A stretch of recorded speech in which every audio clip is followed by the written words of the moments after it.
berperan untuk mencari keadilan ini, karena kami pikir ini persoalan sangat serius, gitu.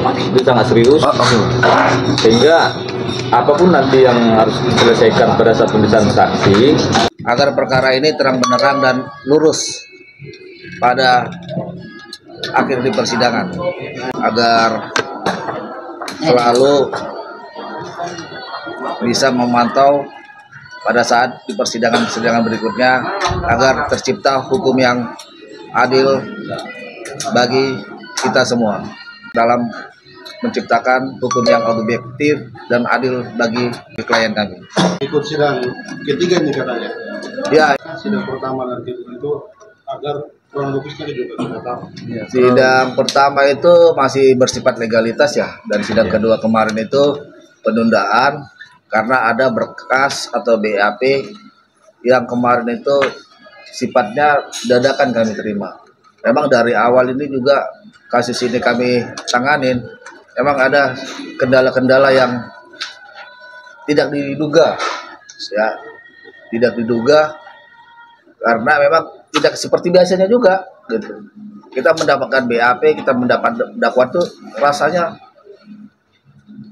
agak sedikit ada hambatan, gitu. Dadakan yang Pak Lubis sebutkan itu apa? Kita menerima BAP dan dakwaan itu di depan majelis hakim. Sementara klien kita itu sudah hampir 2 bulan ada dalam tahanan. Kita ini pengacara sambungan, jadi ada pengacara sebelumnya, dan anehnya pengacara sebelumnya juga sampai klien kita tadi ditahan itu tidak menerima BAP. Apa Ya. sih sebenarnya perkara ini delik hukumnya apa? Sebenarnya ini kalau kita tarik ini sebenarnya ini masalah suami istri. Masalah suami istri ya.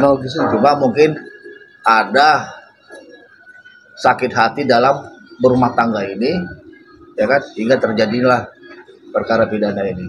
Melaporkan itu siapa? Istri Istri yang melaporkan. Istri siri. Yang dilaporkan suami. Suami istrinya. Berarti sekarang udah jadi mantan istri gitu. Kalau menjadi mantan saya rasa belum ya, karena mungkin kita sampai saat ini belum dikasih tahu surat cerai. Ya. Nah, ini siri atau bentuk Siri. negara? Soalnya kata kita dengar dari Nah, informasi itulah ada dugaan, itulah adanya dugaan pemalsuan. Tapi sebenarnya klien kami ini tidak terlibat. Karena apa? Karena dia cerita sama seseorang tentang permintaan istri sirinya ini untuk dijadikan istri resmi. Tapi ada yang menanggapi dan ada yang mengurus di belakang itu semua. Nah, seperti itu keterangan dari klien kami. Jadi Yang ditahan. Jadi ada oknum Iya. yang Yang oknum bermain. Nah, sampai sekarang ini oknum yang bermain ini tidak ditahan. Dan kemungkinan kami akan buka LP juga untuk melaporkan oknum ini yang membuat surat nikah palsu ini. Tapi kemungkinan kita akan buka LP untuk melaporkan oknum tersebut karena sampai sekarang tidak ditahan dan tidak berimbang keterangannya di dalam buku berita acara pemeriksaan yang kami terima. Sejauh ini yang ditahan bang suami Hanya suaminya, dari banyak yang terlibat hanya suami aja yang ditahan dengan delik hukum dengan delik hukum penipuan tadi dan pemalsuan. surat nikah itu. Pemalsuan surat nikah tadi itu awalnya. Surat pemalsuan tadi itu Padahal awalnya. surat nikah ini diurus tidak diketahui. Tidak diketahui oleh klien kita.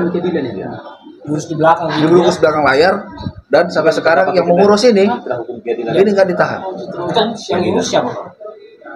Ada bernama SR lah. Dari pihak istri.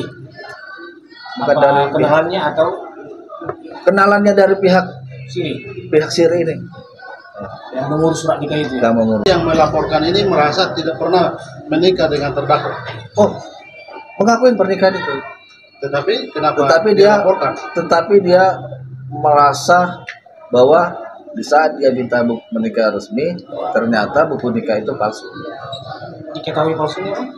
Diketahui palsunya katanya menurut info kami setelah istri-istri ini mencek registrasi buku nikah tadi. Tetapi di luar itu pun rumah tangganya sebelumnya tetap masih berjalan. Bahkan banyak proyek-proyek yang mereka kerjakan berdua. Dan itu sukses. Jadi ini diangkat, pemalsu ini diangkat untuk seolah-olah suaminya ini menipu istrinya dalam pernikahan istri sirinya. Seolah-olah itu begitu. Menipu istri Dengan sah. enggak istri sirinya. Jadi seolah-olah pernikahan ini bisa diwarakan, dikondisikan untuk menipu istri tadi. Pelapor yaitu terlapor. Sementara tidak. Sementara mereka itu memang benar-benar sah. Istilahnya secara dari gimana suami istri lah gitu kan, mereka berbisnis bareng Syariat Islam.